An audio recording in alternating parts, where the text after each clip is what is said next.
who does get paid a lot more than me, as he should, because he's a very smart man, he's very talented, and he's going to help us out in this next segment. Gary Derenfeld, your social worker, located in Dundas, friend of mine, friend of the stations. Gary, thanks for joining us. Anthony, when did you come back to ML? You know what? It's been, I'm going to say, a month. Good for you. I didn't realize. Great to have you back, buddy. Yeah, thank you. That's nice. No one. You know what? In a month, no one said that to me. It's incredible. I don't know what it means, but I'm glad. Well, I'm glad you said it.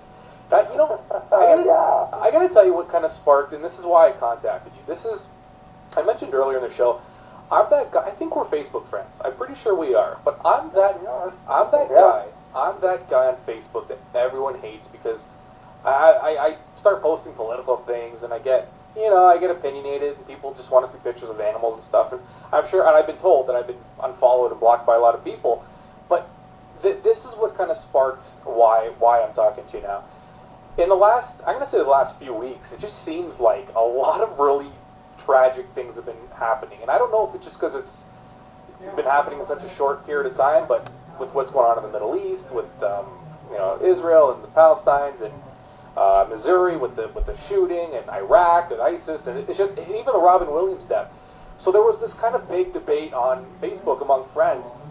People were getting upset that other people were caring too much about the Robin Williams death when there's worse things going on in the world. And I guess they have a point in a sense.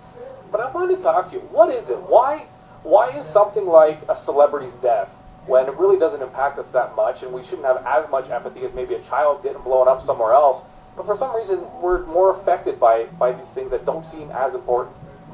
Yeah, you know what? That's a really good question. How is it that a single fellow, Robin Williams, can trump so much other news, tragic news going on in the world? And quite frankly, the answer is actually pretty simple. We relate to Robin Williams. We grew up with this guy. I feel in part like I've lost a friend. This was a very engaging fellow whose humor and drama actually was absolutely captivating. So we all felt, in that weird sense that can only happen through the media, we felt close to this person. So his passing felt more personal than does, unfortunately, the passing of countless hundreds and thousands others from whom we are so far removed. It's kind of amazing. Is there maybe like some kind of trigger in us, like a survival mode, when something is that devastating from maybe a different part of the world, that we kind of intentionally kind of shut it out because we don't want to deal with what's going on? Well, you know what? The enormity of the losses at war in a country that most of us are not connected to. We can't wrap our head around it. It's not personal. It's not us, unless we have family, obviously, or that it is our country of origin, or that we have an affiliation with that place. So we just don't make the same emotional connection, which, quite frankly, that in and of itself is a tragedy that helps perpetuate these terrible losses and wars. Yeah, I guess that makes sense too. I don't know, and I'm in that category. I mean, I feel sad for what's happening elsewhere. This is another example too.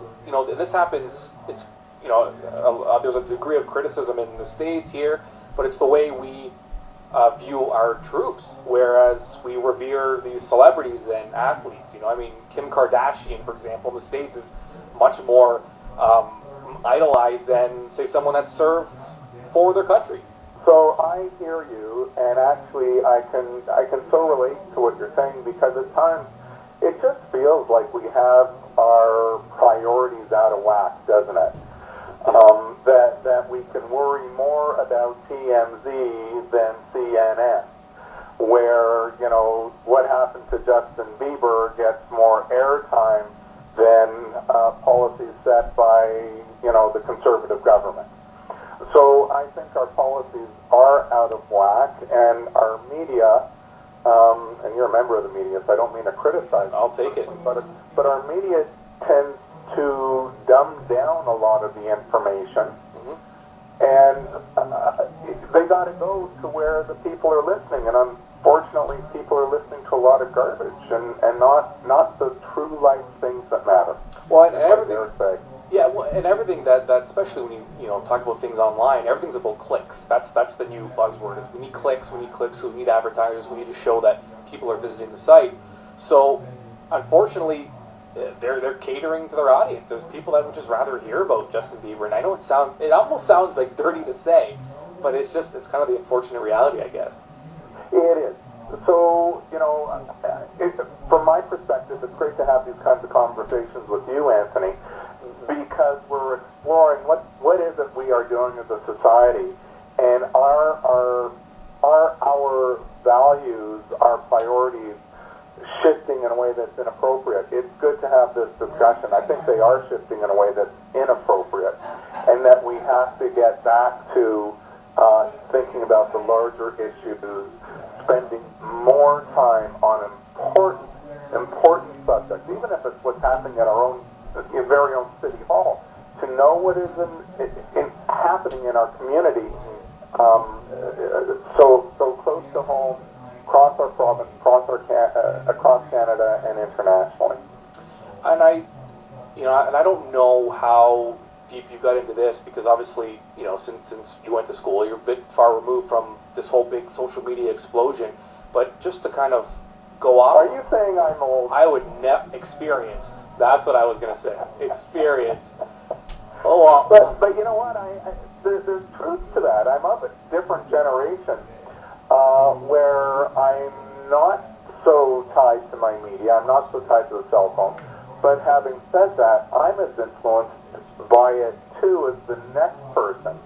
And I look at my own behavior and worry, am I getting superficial in some of the stuff that I get caught up in as well? Yeah, is there like I asked, is it just kind of the mind kind of, is it a survival thing? Is it just a distraction thing so maybe you don't have to deal with some serious things? Well, I think we've had a real dumbing down of media to cater to the trivia of the day. Mm-hmm. So I do see that as an issue. So I enjoy to have these somewhat more heady conversations finally, and say, you know what, we have to examine ourselves and reorient our priorities. We also see it when we look at the voting rate. Mm. How many people go out to vote? What is your participation in civics? Are you participating in your community by voting? And we've disenfranchised our respect to voting. They just don't see what's the point in that particular click. Does it really have any agency? Do I have any effect? And so we have to re-engage people in important discussions. So just kind of going off of Robin Williams, is we're gonna bring that up again. But the interesting kind of the side plot to this whole thing, and his daughter being harassed on social media to the point where she had to delete all of it. She was getting people were sending her photoshopped images of her dad hanging and dying. And is it as simple as, hey, social media, we can hide behind our computer. People that are just really angry people are able to do what they want because there's no consequences. Is it that simple? It is that simple. It's like sticking your nose in your car. You think no one's looking at you, and you think it's inconsequential. Oh, I've been there. Yeah. And because you do not be seen, you don't recognize your impact on others. And let's face it, in a world of, I don't know, however many billion we are, there is always going to be those people who are crackpots, who are just crazy, who are very disturbed and disturbing to others. And the thing about social media, it's now given anyone with a computer and an access to the internet a platform. And so that's why we see people so inundated by this type of stuff. I got to tell you, I've had some very serious online bullying against me in the past year, because this is the new soapbox, and there's no accountability. Mm-hmm. So people can post anything they want about anybody and get away with it. Yeah, and I don't know if it's kind of like what kind of, I don't know, maybe it's just a really vague kind of open-ended question, but what kind of society are we breeding in the sense that now, every generation after us is probably going to be part of this. I don't see social media dying anytime soon. No, and I don't know if we're actually breeding a much worse society as much as now we're able to see it more clearly, right? Yeah. So these folks who would be bullies and taunting and, these are the same persons who 15 years ago would have been throwing eggs at your house and running away, right? So this is the online version of doing it, but it certainly is a more public display. So I don't know if we actually have more folks doing it, or we're just able to see it more vividly. Yeah, and I catch myself sometimes engaging with certain people online because it's sometimes you can't help yourself, and then you realize you're like, this is exactly what they wanted from me, and sometimes it's hard to resist sometimes. And so apropos that, I have given professional lectures, across Canada and the U.S. on that as an issue, because us professionals, we can be targets for people who don't like our opinions, our views, or, I have to make custody and access decisions or recommendations that affect the lives of families. You got to know, I make some people angry, and so there's vicious pushback from that online, and I teach professionals how to handle that. You cannot engage that crap. You have to disengage. You have, as much as it may hurt you, it's a form of harassment, bullying, abuse. You have to learn to disengage, turn your volume down, look away. What Robin Williams' daughter did by just pulling herself off of social media, wholly appropriate. Don't bother going there. Don't look at that. Don't be picking at these scabs because you only hurt yourself. Yeah, fair enough. Before I let you go, I'm sure, this has been talked about ad nauseum probably all week, but it's just worth bringing up again. Can we, because this is still, are we going to get to a point with mental health and mental illness and the way, things are coming to the forefront and people are more open about talking about this stuff, are we going to stop calling people weak, for having mental illness and for, ended up taking your own life because of it? Thank goodness we have the likes of Clara Hughes, who's biking across Canada to say, look, I have a mental illness. That doesn't make me a bad person. It's given me challenges to overcome. And not only do I have it, but so might your family member and certainly someone you know and love. Because that's how prevalent mental illness is. So hopefully we do come to a point where it is destigmatized and we understand it better for what it is. It's not a personal failing. It's not a decision by the person. This is a kind of illness over which we have limited control, just as if it were kidney disease or heart disease. We do what we can to manage, but it's not a reflection of who we are as a person. And so God willing, we get to that point where we can be more inclusive and more supportive, where persons who do face such profound depression as Robin Williams faced, where they can come forward and access the help that truly is there for them. Yeah, and we can also stop the selfish talk of someone taking their life as well, I guess.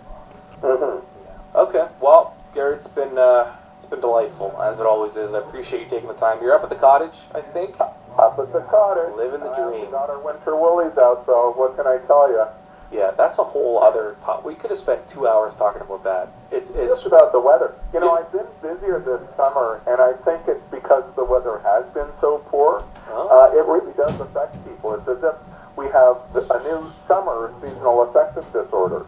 So to those out there who are in the doldrums, do get out for a walk, do clear the cobwebs, get exercise, get as much light as you can, and if you need to, absolutely talk to a professional.